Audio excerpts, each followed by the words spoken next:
হিমঘরে বাইরের আলু অগ্রাধিকার, ক্ষোভে ফেটে পড়লেন কৃষকেরা। বাইরে থেকে আসা আলুকে অগ্রাধিকার দিয়ে স্থানীয় কৃষকদের বঞ্চিত করা হচ্ছে, এই অভিযোগ তুলে জগৎমদা হিমঘরের সামনে বিক্ষোভে ফেটে পড়েন এলাকার কৃষকেরা। কৃষকদের দাবি, তারা দীর্ঘক্ষণ লাইনে দাঁড়িয়ে থাকলেও তাদের আলু স্টোরে রাখার সুযোগ দেওয়া হচ্ছে না, বরং ব্যবসায়ীদের মাধ্যমে জেলার বাইরে থেকে ট্রাকে করে আসা আলু আগে ঢোকানো হচ্ছে। এতে চরম সমস্যায় পড়েছেন স্থানীয় চাষিরা। সবগুলোই তো ট্রাক্টরের চাষির মাল, যেগুলো আনছে সেগুলো কোনো চাষি বা ধার দিয়েছে, কোনো ব্যবসায়ী কাউকে ধার দিয়েছে, সেই আদায়ের আলুগুলো লিখছে। আমাদের এখন 1 লাখ টাকার আলু খালি আছে। তারপরে সবথেকে বড় কথা, শনিবার ঈদ, লেবারগুলো পালিয়ে যাবে, আমাদের স্টোরটা আর খালি লোড করতে পারবো না, পড়ে থাকবে। স্টোরটা ভর্তি করার দায়িত্ব কে নিবে? কালের দিন তো কাজ, কালকে বিকেলবেলা পালিয়ে যাবে লেবারগুলো, তার কি করে আমি ভর্তি করবো? কৃষকরা যেটা বলছে যে তাদের বন্ড দেওয়া হচ্ছে, আমি বলছি কে বলেছে? কৃষকরা বলছে।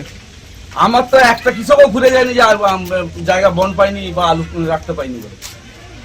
আমার তো আমার জায়গা খালি আছে। কাল বাদ পরশু দিন ঈদ, আমাদের লোডিং লেবারটা পালিয়ে গেলে আমাদের লোডটা করবে কি চেম্বারটা? আমাকে এইটা আগে বুঝিয়ে দেওয়া হোক।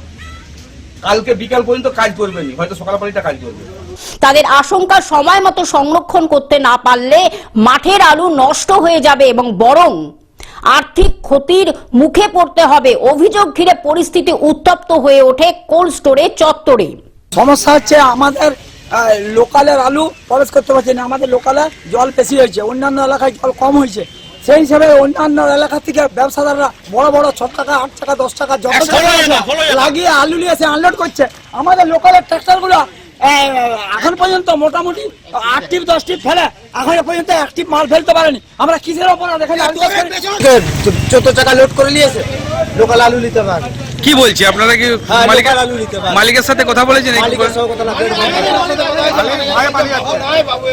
পশ্চিম মেদিনীপুর থেকে কল্যাণ মণ্ডলের রিপোর্ট, গ্লোব নিউজ।